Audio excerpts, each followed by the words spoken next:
अल्हम्दुलिल्लाहि रब्बिल आलमीन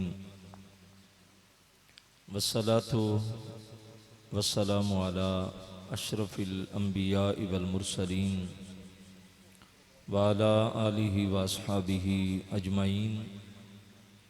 क़ाल अल्लाहु तबारक व तआला फिल कुरानिल मजीद वल फुरकानिल हमीद। बिस्मिल्लाहिर रहमानिर रहीम। क़ुल बिफ़द्लिल्लाहि व बिरहमतिहि फ़बिज़ालिका फ़लयफ़रहू हुवा ख़ैरुम मिम्मा यजमऊन। सदक़ल्लाहुल अज़ीम। इन्नल्लाहा व मलाइकतहु युसल्लूना अलन नबी या अय्युहल्लज़ीना आमनू सल्लु अलैहि वसल्लिमू तस्लीमा। अल्लाहुम्मा सल्लि अला सय्यिदिना व मौलाना मुहम्मदिन व अला आलि सय्यिदिना व मौलाना मुहम्मदिन मादनिल जूदि वल करम व आलिहि व अस्हाबिहि व बारिक वसल्लम। तमाम हम्द सना, तारीफ़ व तौसीफ़ अल्लाह जल्ल मजदुहुल करीम की ज़ात बाबरकत के लिए। दुरूद पाक का नजराने अकीदत हुज़ूर नबी रहमत सल्लल्लाहु अलैहि वसल्लम की बारगाह में पेश करने के बाद मुअज़्ज़ज़ मोहतरम हाज़रीन हो सामीन, अस्सलामु अलैकुम व रहमतुल्लाहि व बरकातुहू। आज की ये ख़ूबसूरत महफ़िल 12 रबीउल अव्वल की सुहानी घड़ियों में अपने आका मौला हुज़ूर ख़त्मुल मर्तबत सल्लल्लाहु अलैहि वसल्लम की बारगाह में मोहब्बतों का नजराना पेश करने के लिए मुनक्किद की गई। अल्लाह की बारगाह में दुआ है कि अल्लाह आपकी मोहब्बतें अपनी बारगाह में कबूल फरमाए। इख्तिसार के साथ दिए गए वक्त के अंदर चंद बातें आपके गोश गुजार करके अपनी मारूज़ात को समेटूँगा। आपसे गुजारिश है कि मोहब्बत के साथ, अदब के साथ पूरी तवज्जो मेरी तरफ रख के आप भी इस ज़िक्र पाक के अंदर अपने आप को शामिल कर लीजिए। इरशाद बारी ताला है, कुल ए हबीब आप फरमा दीजिए बिफ़द्लिल्लाहि व बिरहमतिही। जब अल्लाह का फजल मिले और उसकी रहमत मिले, फ़बिज़ालिका फ़लयफ़रहू, तो चाहिए कि उस फजल और रहमत के मिलने पर खुशी का इजहार किया जाए, फरहत का इजहार किया जाए। हुवा खैरुम मिम्मा यजमाऊन, ये उससे बेहतर है जो तुम जमा करके रखते हो। अल्लाह तबारक व तआला ने हजरत इंसान का मिजाज बनाया है कि जब उसे अल्लाह की तरफ से कोई रहमत मिलती है, कोई फजल मिलता है, तो इंसान का मिजाज है कि वो अल्लाह की रहमत पे, फजल पे खुश होता है। अच्छा, इसमें काफिर और मोमिन का फर्क भी नहीं रखा गया, छोटे और बड़े का फर्क भी नहीं रखा गया, जवान और बूढ़े का फर्क भी नहीं रखा गया,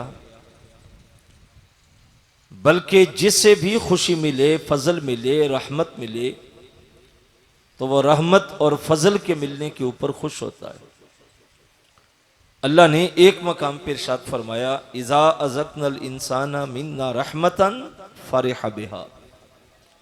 फरमाया हमने इंसान का मिजाज बनाया है कि जब उसे हमारी जनाब से कोई रहमत मिलती है तो मिजाज इंसान ये है कि वो रहमत के मिलने पे खुश होता है।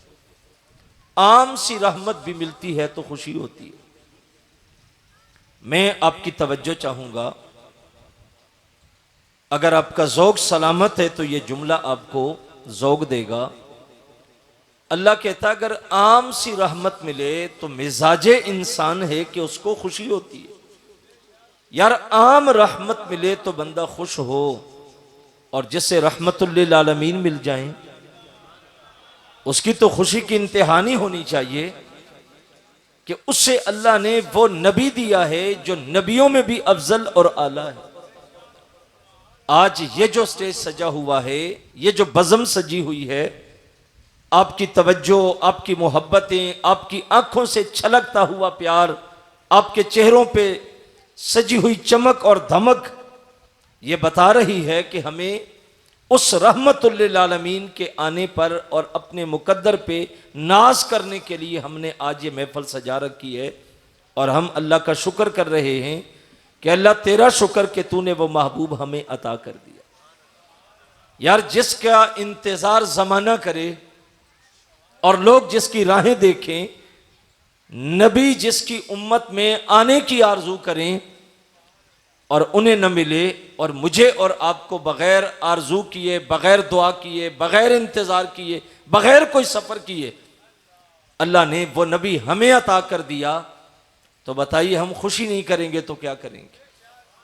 हम दम दम नबी का जिक्र नहीं करेंगे तो क्या करेंगे? हम घर न सजाएं, गलियां न सजाएं, बाजार न सजाएं, सल्ले अला के तराने न पड़े कि जमाना जिसको मांगता रहा वो उन्हें नहीं मिला और हमें बिन मांगे अल्लाह ने वो रसूल अता कर दिया। तो ये जो कुछ हो रहा है ये दरअसल वो शुक्र करने के लिए, और ये आदत करीमा सहाबा की थी। इमाम मुस्लिम ने इस हदीस को जिक्र किया, इमाम निसाई ने जिक्र किया, अल्लाह के महबूब अलैहिस्सलाम अपने हुजरे में सहाबा बाहर बैठ के मस्जिद नबवी के सहन में, यार कितने खुशकिस्मत लोग थे, जब जमा होके बैठते थे तो उन्हें मस्जिद नबवी का सहन मुयस्सर आता था। आज हम तो पिंडाल लगा के बैठते हैं ना, चौकों में चौराहों में बैठते हैं, लेकिन वो कितने सादतमंद लोग थे, जब भी जमा होते थे मस्जिद नबवी के सहन में जमा होते थे। इकट्ठे बैठे, तस्करा चल रहा है, गुफ्तगू चल रही है, एक बात करता बाकी सुनते हैं, फिर बाकी बात करते हैं तो पहले सुनते हैं। अचानक क्या देखा कि नबी अलैहिस्सलाम अपने हुजरे से निकल के वो जो सहाबा की जमात बैठी थी उनके पास आके बैठ गए। हम तो आरजू करते हैं, तड़पते हैं, लेकिन वो कितने सादतमंद थे कि लम्हों के बाद उनके सामने बद्दुहा का चेहरा होता था। आका अलैहिस्सलाम आके बैठ गए तो हुजूर फरमा क्या कर रहे हो? उन्होंने कहा या रसूल अल्लाह, हम अल्लाह का शुक्र अदा कर रहे हैं जो उसने हमें हदायत दी और इस्लाम अता किया, व मन्ना अलैना बिका, और अल्लाह का शुक्र कर रहे हैं कि उसने आपकी सूरत में हमारे ऊपर एहसान किया कि आप हमें अता कर दिए। तो हम अल्लाह का शुक्र करने के लिए बैठे हैं, जिक्र कर रहे हैं, एक दूसरे को बता रहे हैं कि हम कितने खुशकिस्मत हैं कि अल्लाह ने अपना महबूब हमें अता कर दिया। अल्लाह के नबी सल्लल्लाहु अलैहि वसल्लम ने बात सुन के फरमाया, सहाबा क्या कसम दे सकते हो कि इसी मकसद के लिए जमा थे? सहाबा अर्ज करते हैं या रसूल अल्लाह, हम हलफ देते हैं, कसम देते हैं कि हम इसी मकसद के लिए जमा थे और मिल बैठने का कोई मकसद नहीं। आज अगर कोई आपसे पूछे कि आप यहां क्यों जमा हैं, तो आप कह सकते हैं कि आज सिर्फ और सिर्फ जिक्र रसूल सुनना और सुनाना मकसूद है, और यहां आने का कोई मकसद तो नहीं आपका, किसी सियासी लीडर के लिए नहीं आए, किसी और शख्सियत के लिए नहीं आए। आज आप जितने लोग जमा हैं यहां स्टेज समेत, सिर्फ जिक्र रसूल करने के लिए जमा है, अल्लाह का शुक्र करने के लिए जमा है। मैं कहता हूं ये वही सुन्नत है जो सहाबा ने अदा की थी। मस्जिद नबवी के सहन वाला तसलसल है, लेकिन वो मस्जिद नबवी में था और ये इस पिंडाल में है। उन्होंने कहा या रसूल अल्लाह, हम कसम देते हैं, हलफ देते हैं कि हमारे यहां आने का और कोई मकसद नहीं है।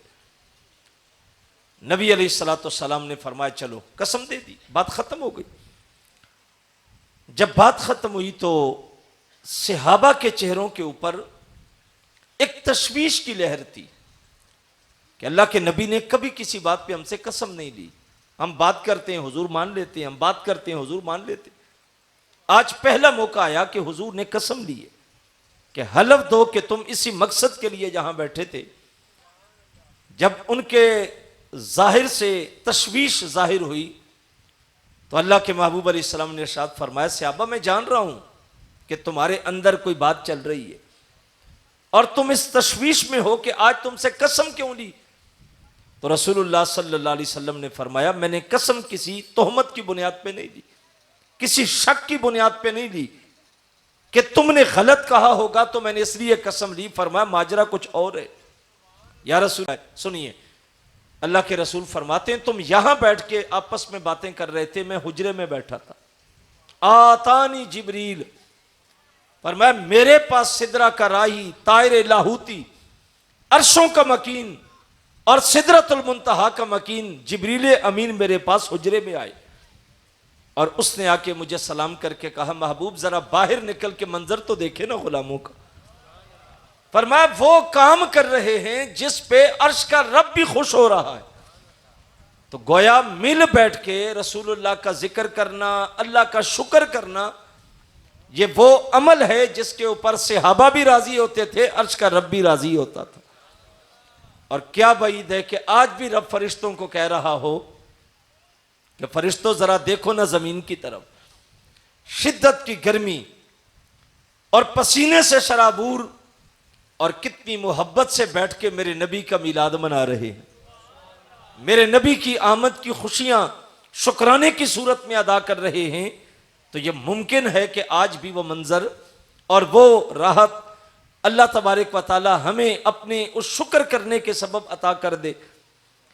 तो साहिब नबी अलैहिस्सलाम की आमद पे खुशी, अल्लाह जब कोई फजल दे, जब कोई रहमत दे, अल्लाह कहता मैंने इंसान का मिजाज बनाया कि वो खुश होता है। आज जब सवाल किया जाता है कि मिलाद किसने मनाया, कब मनाया, क्यों मनाया, मैं कहता हूं यार बड़े ताज्जुब की बात है। अब तक वो सवालात चल रहे हैं कि किसने मनाया, कैसे मनाया, कब मनाया। आप जरा दुनिया का नक्शा तो देखें ना, इंसानियत खड़ी कहां थी और मेरे नबी ने आके इस इंसानियत को क्या दिया है।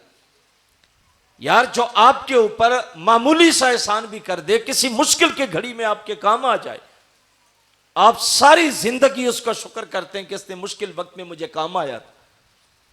बताओ जहां इंसानियत खड़ी थी, जिन पंजों में जकड़ी थी, जिन जुल्मतों में जकड़ी हुई थी, और जहां इंसानियत सिसक रही थी, और नबी ने आके इंसानियत को उरूज बख्शा। क्या उस इंसान का बनता है कि वो सवाल करे कि मिलाद किसने मनाया। आपने ये सुना और पढ़ा होगा कि जब नबी अलैहिस्सलाम तशरीफ लाए थे, कुरान जो अरब का नक्शा बयान करता है कि अरब के अंदर देखें, अल्लाह ने दुनिया के अंदर दो जिनसें बनाई हैं, एक औरत और एक मर्द, और दोनों एक दूसरे के लिए जरूरत है। मर्द जितना मर्जी ताकतवर हो, कुव्वत वाला हो, जर्री हो, जवान हो, कद काट का मालिक हो, दौलत, सरबत, इज्जत, अजमत सब कुछ हो, लेकिन औरत के बगैर उसकी जिंदगी मुकम्मल नहीं है। यह किसने नज़म बनाया है? रब ने। औरत जितनी मर्जी हसीन हो, जमील हो, परी पैकर हो, अजमतों की हामिल हो, वजारत की कुर्सी पे बैठी हो, लेकिन औरत के बगैर उसकी जिंदगी, मर्द के बगैर उसकी जिंदगी मुकम्मल नहीं है। ये जरूरतें रब ने बनाई हैं।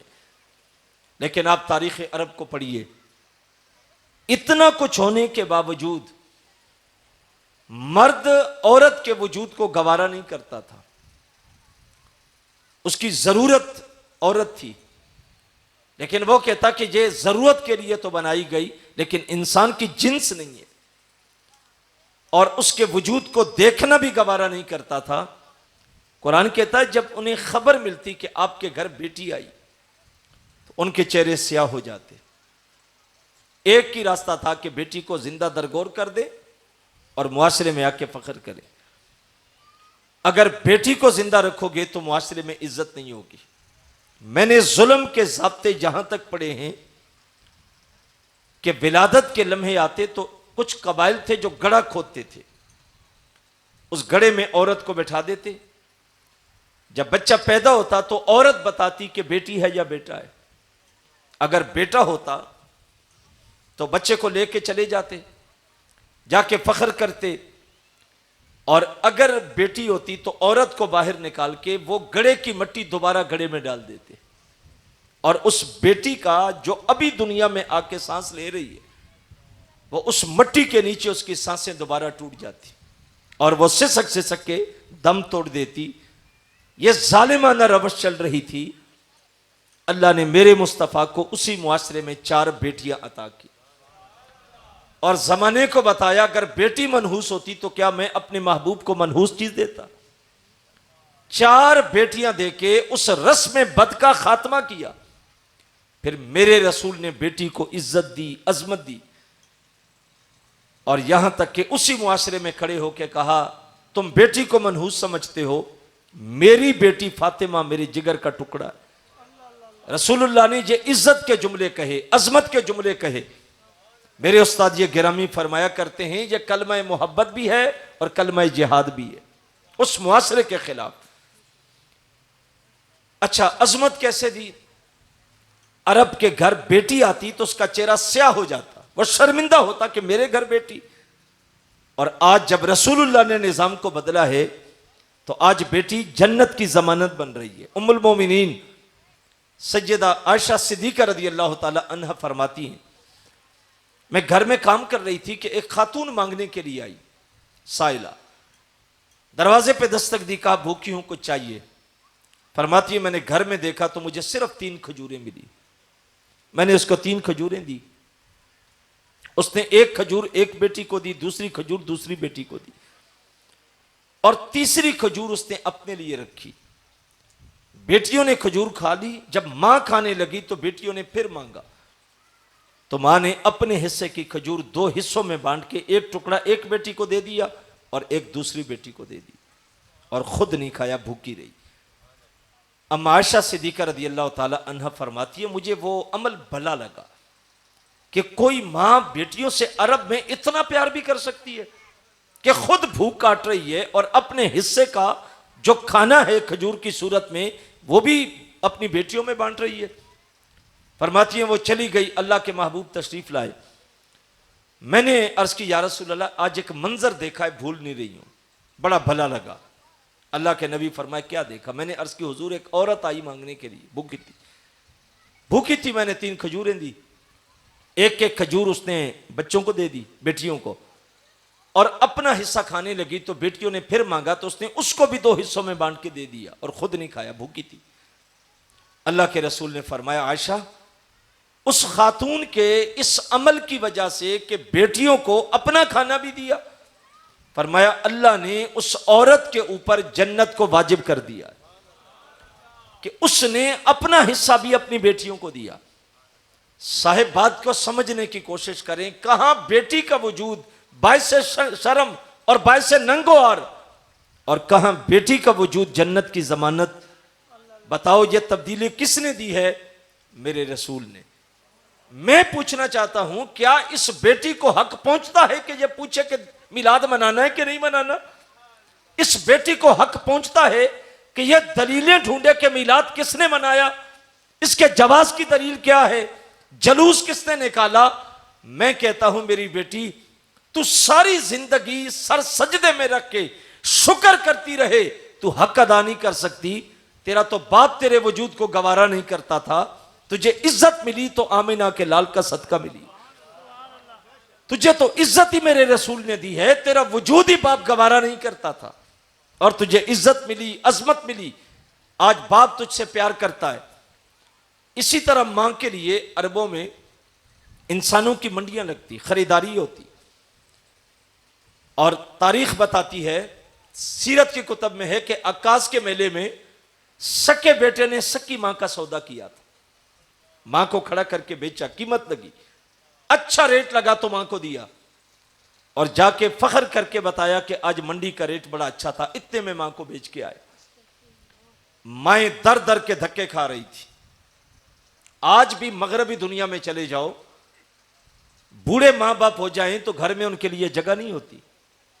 उन्होंने ओल्ड होम बना रखे हैं जहां बूढ़े मां को, बूढ़ी बाप को जमा करवाते और फिर भूल जाते हैं कि कोई मां और बाप था। उन्होंने कहा चलो यार साल में एक दिन रख लो मां के लिए, एक दिन रख लो बाप के लिए, सारा साल काम करो, एक दिन मां का रखो जिस दिन आके अपनी अपनी माओं को मिल लिया करो। ये जो आलमी सतह पे मां का दिन है इस वजह से, ये जो आलमी सतह पे बाप का दिन है ये इसलिए कि वो अपने मां बाप के पास जाते नहीं थे, तो उन्होंने कहा एक दिन रखो। यार हम कितने खुशकिस्मत हैं, हमारे नबी ने हमें कहा सुबह उठो, मां बाप के चेहरे को मोहब्बत की नजर से देखो, अल्लाह कबूल हज का सवाब अता करता है। जो साल के बाद भी मां और बाप के पास नहीं जाते, मेरे नबी ने हर सुबह का आगाज मां बाप के दीदार से करवाया, मां बाप की मुलाकात से करवाया। हम ना पहचाने ना अमल करें तो वो अलग बात है। तालीम यह है कि मां और बाप से दुआएं लो, मिलो, इनकी खिदमत करो। अल्लाह का जलीलुल कदर नबी है मूसा अलैहिस्सलाम, अल्लाह की बारगाह में दुआ करते हैं, अल्लाह जन्नत में मेरा साथी कौन होगा? अल्लाह की तरफ से जवाब आता, मूसा जन्नत में तेरा साथी एक कसाई होगा। मूसा अलैहिस्सलाम ने पूछा, अल्लाह अगर मैं उसको मिलना चाहूं तो मिल सकता है? फरमाया फलां मोहल्ले की फलां दुकान पे चले जाओ। मूसा अलैहिस्सलाम एक दिन चले, चलते चलते ढूंढते ढूंढते दुकान पे पहुंच गए, खड़े रहे, वह सौदा बेचता रहा, गोश्त खत्म हुआ, घर को जाने लगा तो अल्लाह का नबी कहने लगा कि मैं आपके साथ रात ठहर सकता हूं? उसने कहा बिस्मिल्लाह आ जाए। जब वो घर गया तो मूसा अलैहिस्सलाम को बिठा के पहले उसने दूध लिया, उसमें खाना डाला, बारीक बारीक करके चबाया। फिर एक बूढ़ी ज़ईफ औरत थी जिसके दांत भी नहीं थे, ज़ोफ था, उसने जाके वो पीसे हुए खाने के पीस अपनी मां के मुंह में डाले, उसे खाना खिलाया, फिर पानी पिलाया, फिर मुंह उसका धोया। तो उस औरत के लब हरकत करने लगे, फिर बच्चों को दिया, फिर खुद खाया, फिर मूसा अलैहिस्सलाम के साथ बैठे। तो मूसा अलैहिस्सलाम ने पूछा ये कौन है औरत? तो कसाई कहने लगा कि ये मेरी मां है, मैं जब आता हूं काम से तो सबसे पहले खाना मां को देता हूं, फिर बीवी बच्चों को देता हूं। तो मूसा अलैहिस्सलाम ने पूछा कि जब आपने खाना खिला दिया, मुंह साफ कर लिया, धो दिया, तो उसने कुछ कहा था? क्या कहती है?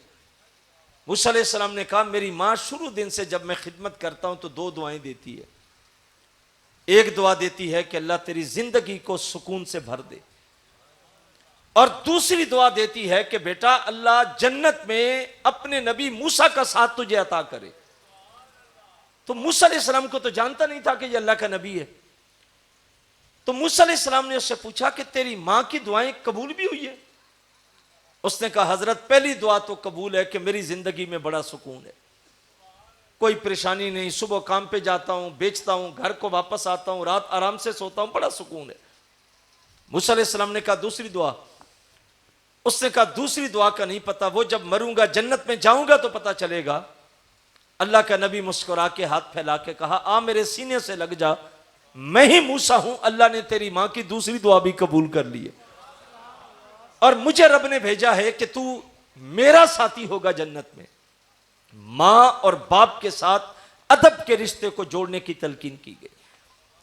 मैं पूछता हूं जिस मां को बेचा जाता था और बेटा बेचता था, कदर नहीं, मंजलत नहीं, आज अगर बेटा अदब से हाथ जोड़ के खड़ा है, मां के सामने इनकार नहीं करता, आंख नहीं उठाता, अदब के सांचे में ढला हुआ है, तो उस मां का हक बनता है कि वह मिलाद की दलीलें ढूंढे। उस मां का बनता है कि वह पूछे कि मिलाद कब बनाया, किसने मनाया, कैसे मनाया। मैं कहता हूं तू सारी जिंदगी भी मुस्तफा पे दुरूद पढ़ती रहे, तू हक अदा नहीं कर सकती। तेरे सौदे मंडियों में होते थे, रसूलुल्लाह ने आके तेरे कदमों के नीचे आसमानों से जन्नत को खींच के रखा है, और बेटों से कहा कि इस मां की खिदमत करोगे तो जन्नत मिलेगी, और तुझे आज उस मिलाद वाले नबी के जिक्र के लिए भी दलील की जरूरत पड़ रही है। मैं कहता हूं सारी जिंदगी भी लगे रहें तो हक अदा नहीं कर सकते, इसलिए कि नबी अलैहिस्सलाम के सदके से ही तो बहार आई। आप बीवी का वजूद देखें, मुआशरे में अरब की सीरत पढ़ें जहां हुजूर तशरीफ लाए थे, औरत की इज्जत नहीं थी। आपको तब सीरत को पढ़ें, जब शोहर मर जाता उसके लिए लकड़ियां जमा करते, जलाने का इंतजाम होता, तो कबीला जमा होके उस औरत को मरे हुए शोहर के साथ खड़ा करता। फिर उसके जज्बात को उभारा जाता कि तेरा पति जा रहा है, जिंदगी का साथी जा रहा है, तूने जिंदा रह के क्या करना है? तेरी मोहब्बत का तकाजा यह है कि जब इसको आग लगाएं तो तू भी कूद जा और जिंदगी इसके साथ खत्म कर दे। और जब उस औरत को उभारा जाता और वो जलती हुई आग में छलांग लगाती और जब जलने की वजह से चीखों पुकार करती तो उसका मुआशरा फख्र करता कि हमारी बेटी ने मोहब्बत का हक अदा किया। अगर कोई बेटी इनकार कर देती कि मैंने जलना नहीं है, तो अरब के लोग उस कबीले से दोबारा रिश्ता नहीं लेते थे कि इस कबीले की बेटियों के अंदर वफा नहीं रखी गई और ये शोहर के साथ मरना नहीं जानती। औरत के मरने के बाद कबीलों में 1 साल तक औरत को कैद करके रखा जाता। कपड़ा नहीं बदलेगी, गुस्ल नहीं करेगी, कलाम नहीं करेगी, 1 साल तक सजा भुगतती। साल के बाद उसकी झोली में ऊंट की मेंगनियां डाली जाती, वह बाहर निकल के मेंगनी फेंकती जाती और आगे चलती जाती और यह ऐलान होता कि इसका साल पूरा हो चुका है। आपको दुनिया के मुहज्जब अध्ययन के अंदर मिलेगा कि वो औरत के वजूद से नफरत करते थे। आज भी ईसाई मजहब के अंदर जो इल्हामी मजहब है उसके अंदर ये रिवाज बन चुका था कि जो पोप है उनका, जो पादरी है उनका, जो उनका मजहबी रहनुमा है वो निकाह नहीं करेगा। इसलिए उनके यहां यह था कि अगर आप निकाह कर लेते हैं, औरत से ताल्लुक जोड़ते हैं, तो अल्लाह का कुर्ब नहीं मिलता, वो बंदा अल्लाह के करीब पहुंच ही नहीं सकता। मेरे नबी के सादे से जुमले जरा सुनिए और इस सबक की, इस फिक्र की नफी मेरे रसूल ने कैसे की। उन्होंने कहा अगर जो हमारा मजहबी रहनुमा शादी करेगा तो अल्लाह का कुर्ब नहीं मिलेगा, वो हमारा रहनुमा नहीं बनेगा। मेरे रसूल ने आके उसी मुआशरे में खड़े होकर कहा, लोगों मैं आयशा के बिस्तर पे होता हूं, मेरा रब आसमान से वही बेचता है। मेरा रिश्ता उस वक्त भी जुड़ा होता है जब मैं अपनी जौजा के बिस्तर पे होता हूं। और जमाने को बताया कि वो सारे फिक्रें झूठी हैं, इसलिए कि औरत अल्लाह के रास्ते में रुकावट नहीं है। कितनी मोहब्बत दी मेरे नबी ने, कितना प्यार दिया मेरे रसूल ने। हुजूर जब भी सफर पे जाते एक जौजा को साथ रखते, कुरअंदाजी करते। उम्मुल मोमिनीन सैयदा आयशा सिद्दीका रदियल्लाहु ताला अन्हा फरमाती, जब मेरी शादी हुई, दुबली पतली थी, सफर में हुजूर के साथ काफिले ने पड़ाव किया, आगे जाने लगा, सहाबा चले गए तो हुजूर फरमाया आयशा दौड़ लगाएं। मैं इसलिए जिक्र कर रहा हूं कि मुझे आपको पता चले कि औरत और मर्द के रिश्ते में अल्लाह ने कितनी वुसअत रखी, उनमें कितनी खूबसूरती है। हमारे मुआशरे में मर्द सारी जिंदगी इस अकड़ में रहता है कि मैं तो मर्द हूं, मैं बीवी के साथ मुस्कुरा के बात करूंगा, मैं उसके पास बैठूंगा, फिर तो मेरी इज्जत ही खत्म हो जाएगी और सारी जिंदगी घर जहन्नम बन जाता है। लेकिन हम गर्दन से सरिया नहीं निकालते कि वो औरत है, इंसान है, उसको प्यार चाहिए, मोहब्बत चाहिए। हम कहते हैं मैं मर्द हूं ना, तो जो मैं कहता हूं वही होना चाहिए। अल्लाह के नबी ने औरत को कितनी वुसअत दी, बीवी को कितनी इज्जत दी। अम्मा आयशा सिद्दीका फरमाती है दौड़ लगाई, मैं दुबली पत्ती थी, आगे निकल गई, हुजूर रह गए। वापस आए, फिर एक सफर आया तो मेरा नाम निकला, अब मेरा वजूद बढ़ गया था। काफिले ने पड़ाव किया, जब आगे सुबह जाने लगे तो हुजूर ने सहाबा को फरमाया आगे चलो। हम पीछे रह गए तो हुजूर फरमाया आयशा फिर दौड़ लगाएं। फरमाया जब दौड़ लगाई तो मैं चूंकि वजन बढ़ गया था पीछे रह गई, हुजूर आगे निकल गए। जब मैं पहुंची तो हुजूर मुस्कुरा के फरमाया आयशा ये पहली दौड़ का बदला है, वो तू जीती थी, आज मैं जीत गया तो काम बराबर हो गया। अब समझिए जरा कि इस रिश्ते में कितनी वुसअत रखी गई, कितनी मोहब्बत रखी गई। यार जिस बीवी को पांव का जूता समझा जाता और नबी उसको इज्जत दे रहा है, अजमत दे रहा है, और लोगों से कहा लोगों तुम में सबसे बेहतर वो है जो अपने घर वालों के साथ बेहतर है। बाहर तो बंदा बड़ा अच्छा है, बड़ा मोतबर है, बड़ी इज्जत है, बड़ा हंसमुख है, लेकिन घर का दरवाजा अबूर करता है तो फिरौन बन जाता है। फरमाया वो अच्छा नहीं है, जो बाहर अच्छा है घर में अच्छा नहीं, वो अच्छा नहीं है। मेरे रसूल फरमाया वो अच्छा है लोगों में से जो अपने घर वालों के साथ अच्छा है। और फरमाया सुनो सबसे ज्यादा अपने घर वालों के साथ अच्छा मैं मोहम्मद हूं।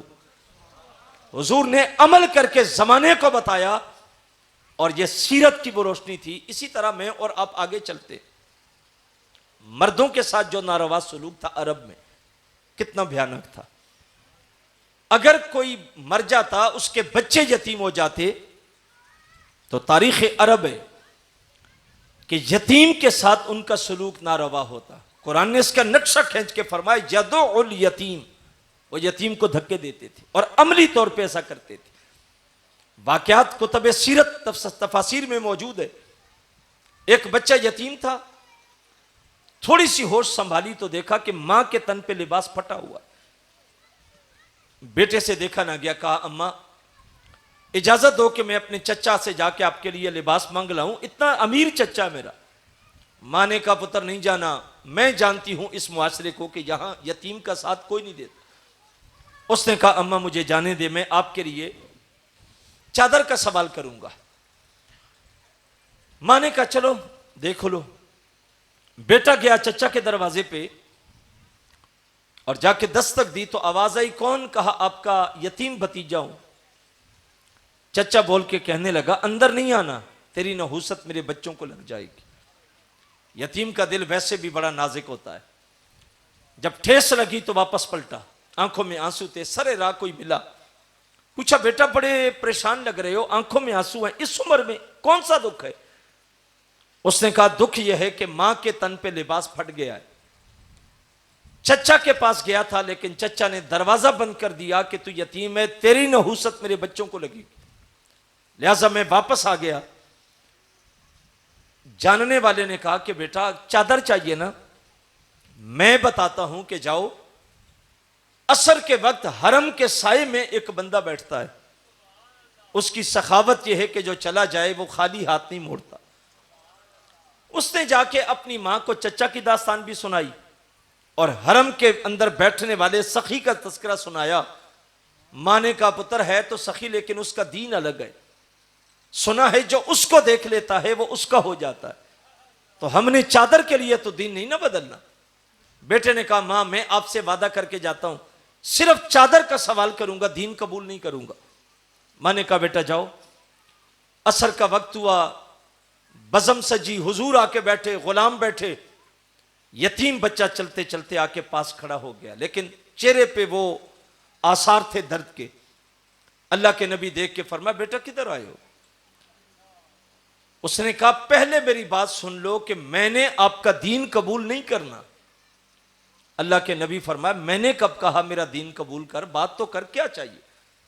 उसने कहा मेरा बाप फौत हो गया, यतीम हूं, मां के तन पे लिबास फट गया, चचा के पास गया था तो चचा ने दरवाजे बंद कर दिए, आपकी सखावत की धूम सुन के आया हूं, चादर मिल सकती है मां के लिए? अल्लाह के नबी की आंखों में आंसू आ गए। हुजूर ने चादर को लपेट के फरमाया मैंने कब कहा दीन कबूल कर, ये ले चादर जा। चादर यूं सीने से लगाई, घर को वापस पलटा। जब चादर सीने से लगी तो कुफर के पर्दे हटने शुरू हो गए, अंदर नूर दाखिल हुआ। घर तक पहुंचते पहुंचते हालत बदल गई। मां को कहने लगा मां हम उस दीन में रह रहे हैं जहां सक्का चचा दरवाजा बंद करता है, हम उसका कलमा न पढ़ें जो यतीमों से प्यार करता है, जो चादर भी देता है, मोहब्बत भी देता है, उसके पास न जाएं। फिर मां भी उठी, बेटा भी उठा, चादर सीने से लगी हुई आ गए। कहा महबूब चादर का लिबास बाद में बनाएंगे, हाथ बढ़ा के कलमा पढ़ के गुलाम पहले बना लो। यतीमों को प्यार दिया, मोहब्बत दी। और अगर तुम्हें दास्तान सुनाऊं फिक्र के लिहाज से, एक सहाबा का मजमा लगा है, एक बंदा पीछे बैठ के उठ के अर्ज करता या रसूल अल्लाह सल्लल्लाहु अलैहि वसल्लम, सुबह से बेटा गुम हो गया, बड़ी कोशिश की नहीं मिल रहा, दुआ कर दें कि मेरा बेटा मुझे मिल जाए। अल्लाह के नबी ने हाथ उठाए तो एक सहाबी कोने से उठ के अर्ज करता हुजूर ये मेरा पड़ोसी है, मैं इसके बच्चे को जानता हूं, फला बाग में बच्चों के साथ खेल रहा है, मैं अभी देख के आ रहा हूं। बस बात सुनने की देर थी कि उस सहाबी ने दौड़ लगाई। सुनो मिलाद वाले नबी की तालीम क्या थी, मिलाद वाले नबी का पैगाम क्या था, फिक्र क्या थी। अल्लाह के नबी सहाबी को फरमाया इसको बुलाओ। वापस बुलाया, या रसूल अल्लाह हुक्म। फरमाया जब बाग के दरवाजे पे पहुंचोगे बच्चे इकट्ठे खेल रहे होंगे, बेटा कह के आवाज नहीं देनी, जो नाम रखा है उस नाम से आवाज देना। उसने अर्ज की हुजूर मेरा बेटा है, बेटा कह के पुकारूंगा तो क्या होगा? फरमाया नहीं, जो नाम रखा है उस नाम से आवाज देना। उसने फिर अर्ज की हुजूर मेरा बेटा है, बेटा भी कह लूंगा तो क्या हर्ज है? अल्लाह के नबी की आंखें बरसने लगी। फरमाया सुबह से बेटा गुम है, तेरी आंखें देखने को बेताब हैं, तेरे लहजे में गजब की मिठास है। बच्चे इकट्ठे खेल रहे हैं, जब तू कहेगा बेटा इधर आ तो तेरे लहजे में मिठास होगी। हो सकता है खेलने वाले बच्चों में कोई यतीम बच्चा भी खेल रहा हो। जब तू बेटा कहेगा तो उस यतीम को अपना बाप याद आएगा, उसके दिल को तकलीफ होगी। लिहाजा बेटे को बेटा नहीं कहना, जो नाम रखा है उस नाम से पुकारो।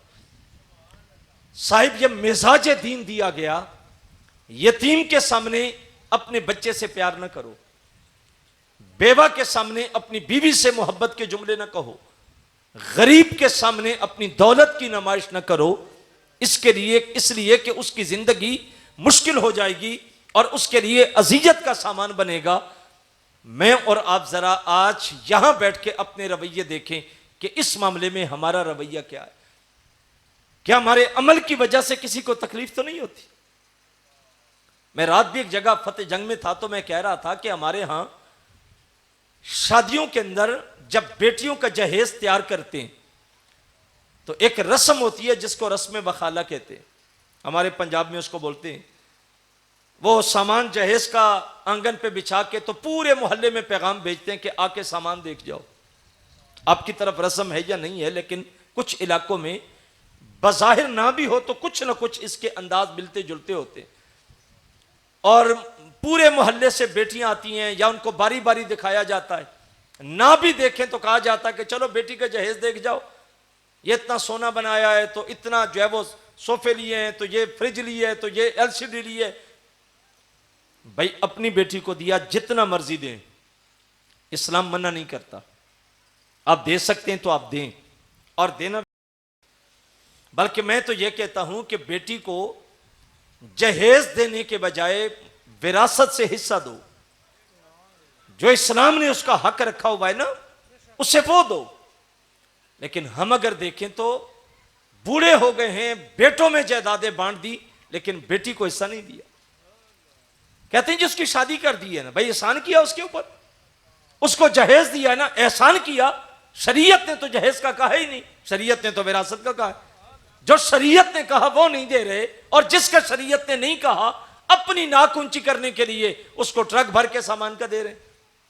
और सारी जिंदगी बाप उसको दबा के रख के बेटों को दे जाता है, लेकिन कयामत के दिन मुजरिम बेटा नहीं बाप होगा जिसने हक नहीं दिया। मैंने यहां तक पढ़ा है कि जिसने किसी का 1 इंच हिस्सा भी जमीन का दबाया होगा, कयामत के दिन वो भी उसके गले में डाल दिया जाएगा। उसे कहा जाएगा अब इसको चख, उठा इसको। भाई किसी के लिए अपनी कब्र को जो है वो वजनी बनाना और कयामत का बोझ अपने कंधों पे लेना, ये कोई इंसाफ नहीं और कोई दीन और कोई शरीयत नहीं है। आप जिसको बेटी दे रहे हैं वो अपने घर में सामान बनाए जो उसको चाहिए। आप अपनी बेटी को विरासत से हिस्सा दें जो शरीयत ने रखा है। एक बेटे के इतने हिस्से जितना 2 बेटियों का हक बनता है, उनका आधा बनता है, उनको अपना हिस्सा दो। अच्छा, बाज भाई इस तरह करते हैं कि वो अगर हिस्सा देते भी है ना तो बड़ा एहसान करके देते। ये सब बेटी कभी मांग भी ले तो भाई बाप कहता ठीक है हिस्सा ले ले, पर आज से फिर ताल्लुक खत्म हो गया। वो उस तरफ बोलते नहीं, इज्जत नहीं देते। भाई उसने जुर्म किया, अपना हक ही तो लिया। तो ये कौन सा शरीयत का कानून और जिंदगी के ज़ाब्ते हमने बना लिए हैं? तो साहिब ये कुछ नहीं है। अब वो बुलाते हैं बेटियों को, आके देखो ये सोना इतना बनाया, तो फ्रिज ये ली, तो एलसीडी ये ली, तो सोफे ये लिए, तो सेट के लिए। कोई कबाहत नहीं है, लेकिन कभी सोचें वो जो मोहल्ले की बेटियां देखने के लिए आई थी उनमें गरीब की बेटी भी आई थी, जिसका बाप सुबह जाके अड्डे पे बैठता और शाम को खाली हाथ लौट आता है। सारा दिन कमर पे बोरियां उठाता, मंडियों में मेहनत करता, दाढ़ी चिट्टी हो गई और कोई उसकी बेटी का रिश्ता नहीं ले रहा कि इसका तो घर भी नहीं बना हुआ, खाने को भी कुछ नहीं, ये बेटी को देगा तो क्या देगा।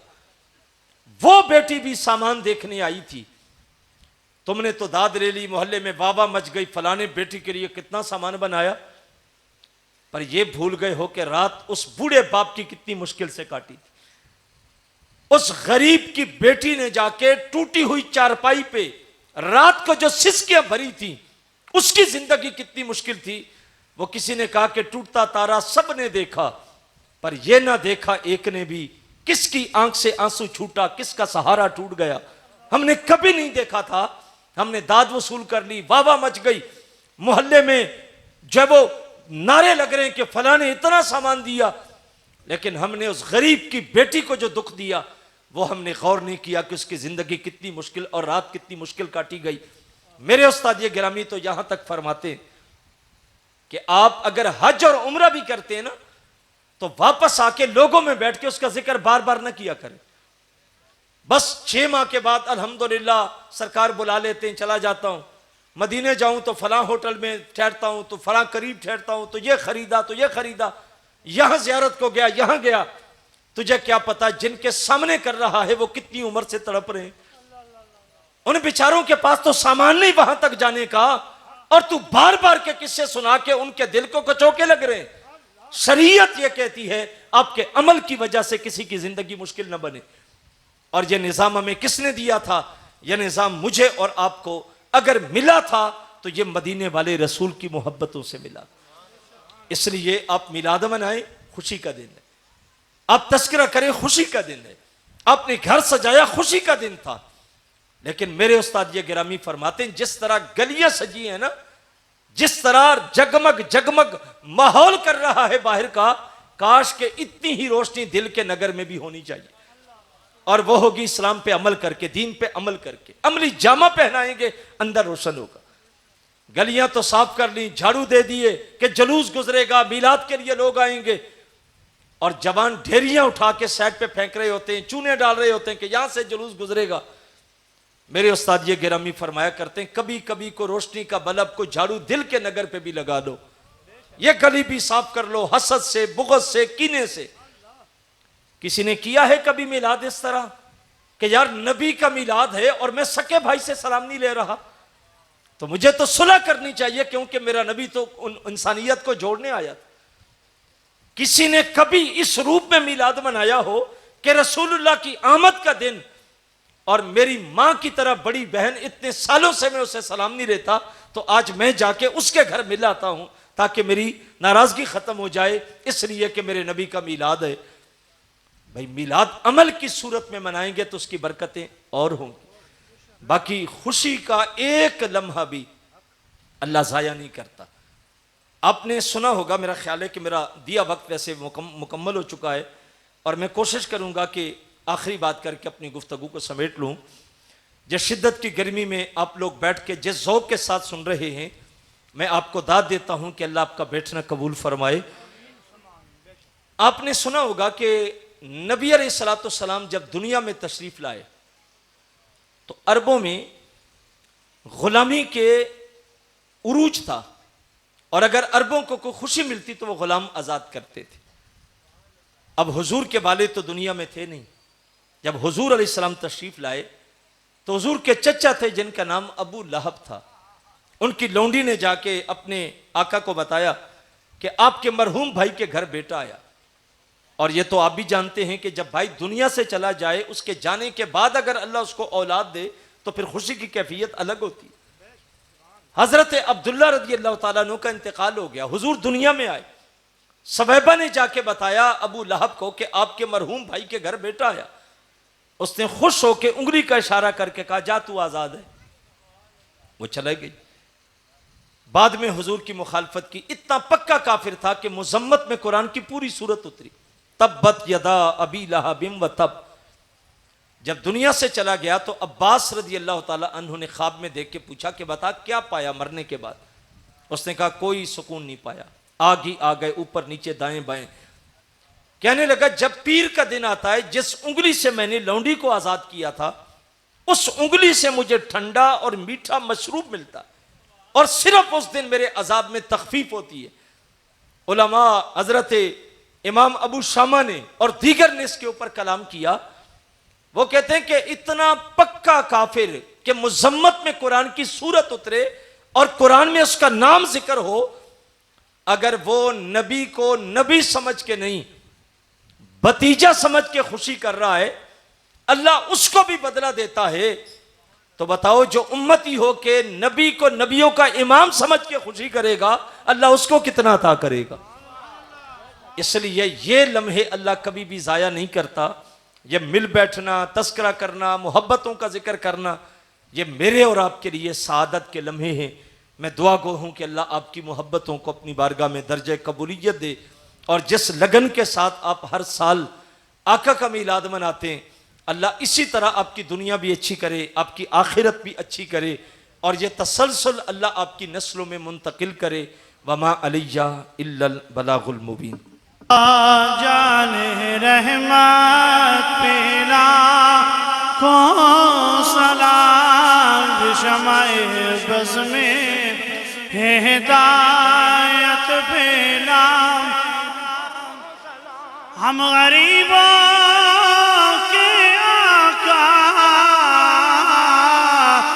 पे बेहद दूध, हम गरीबों के आका पे बेहद दूध, हम फकीरों की सरवत पेला को सलाम, मुस्तफा जाने रहमत पेला,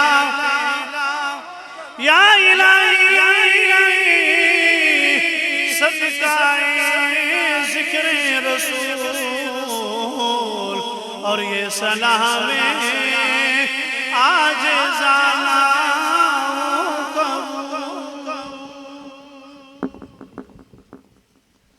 आमीन। अल्लाहुम्मा सल्ली अला सय्यिदिना व मौलाना मुहम्मदिन मादनिल जूदी वल करम व आलिहि व अस्हाबी व बारिक वसल्लम। ऐ अल्लाह इस महफ़िल पाक का एक एक लम्हा अपनी बारगाह में कबूल फरमा, जिस अकीदत के साथ, मोहब्बत के साथ ऐ अल्लाह इस देश के वासियों ने तेरे नबी का मिलाद मनाया, खुशी का इजहार किया, अपने घर बार गलियां सजाईं, ऐ अल्लाह तू इनकी आखिरत को इतना ही बेहतर फरमा दे। ऐ अल्लाह मैं अपने नबी सल्लल्लाहु अलैहि वसल्लम की विलादत की खुशी में बरकतों रहमतों से माला माल फरमा। या अल्लाह जिन लोगों ने दामे दिर में सुखने कदम में आज के इस मिलाद के इज्तिमा में शिरकत की है, या अल्लाह उन्हें बरक़ात से माला माल फरमा। या अल्लाह घरों में बैठी माएँ बहनें जो तेरे रसूल की आमद पे खुशी का इजहार कर रही हैं, या अल्लाह उन्हें बरक़ात से माला माल फरमा। या अल्लाह बस्ती के एक एक घर में रहमतों का नुज़ूल फरमा। या अल्लाह हमें अपने महबूब से सच्ची पक्की गुलामी नसीब फरमा, एक एक सुन्नत पे पहुँच पहुँच कर अमल की तौफीक अता फरमा, हर जिल्लत हर किल्लत से रिहाई दे, अपने महबूब के दर की गदाई दे। या अल्लाह जिंदगी की आखिरी हिचकी तक अपने रसूल की वफा नसीब फरमा। अल्लाह जो इस माह मुबारक की बरकतें आज तेरे रसूल की विलादत के लम्हे हैं, अल्लाह जिन लोगों की झोलियां खाली हैं औलाद के नूर से, अल्लाह उन्हें औलाद का नूर नसीब फरमा। अल्लाह उनकी झोलियों को हरा भरा कर दे। मीलाद के सदके अल्लाह जो जो दुआएं लबों पे हैं, दिलों में हैं, अपने हबीब के सदके उनको पूरा फरमा। वसल्लल्लाहु तआला अला हबीबी सय्यदी मुहम्मदिन व आलिहि व अस्हाबी अजमईन बिरहमतिका या